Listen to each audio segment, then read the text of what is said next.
Cet archer est à l'équilibre. Donc, nous savons que toutes les forces doivent s'annuler. On remarque que la force de 220 N est sur un axe horizontal, tandis que FC1 et FC2 sont situés sur des axes obliques.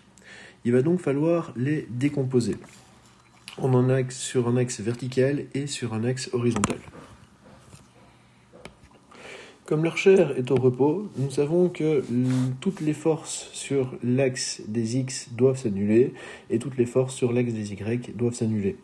Nous pouvons donc écrire que sur l'axe X, F plus FC1X plus FC2X égale 0.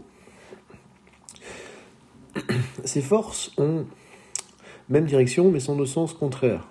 Donc, si nous nous intéressons qu'à l'intensité de ces dernières, F moins FC1X moins FC2X est égal à 0.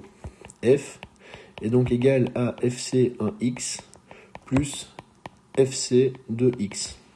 FC1 et FC2 ont même intensité, et l'angle qu'elles forment par rapport à l'horizontale sont identiques.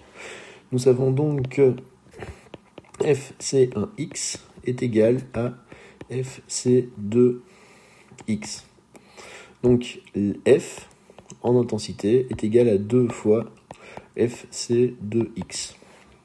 Nous savons que F vaut 220 N et c'est égal à 2 fois FC2X. Donc FC2X est égal à 220 sur 2, soit 110 N. Maintenant que nous connaissons la valeur de FC2X et de FC2Y, nous allons pouvoir utiliser cette valeur ainsi que l'angle entre FC2 et l'horizontale pour déterminer la valeur de FC2 et de FC1.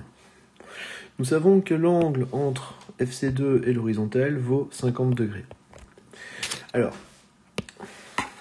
en face de cet angle, nous avons la projection de FC2Y, donc que nous appelons FC2Y'. Alors, nous voyons tous apparaître un triangle rectangle où FC2Y est le côté opposé à l'angle alpha, FC2X est le côté adjacent et FC2 est l'hypoténuse.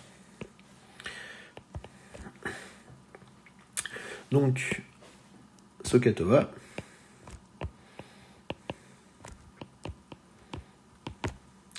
nous connaissons la valeur de FC2X qui est le côté adjacent. Nous connaissons également la valeur de l'angle alpha qui est de 50 degrés, ce qui signifie que nous pouvons déterminer le sinus de cet angle, le cosinus ainsi que la tangente. Nous recherchons FC2, à savoir l'hypoténuse.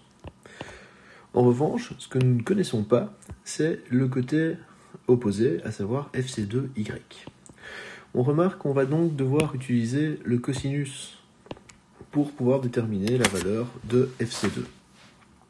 Cosinus alpha, c'est égal à l'adjacent sur l'hypoténuse.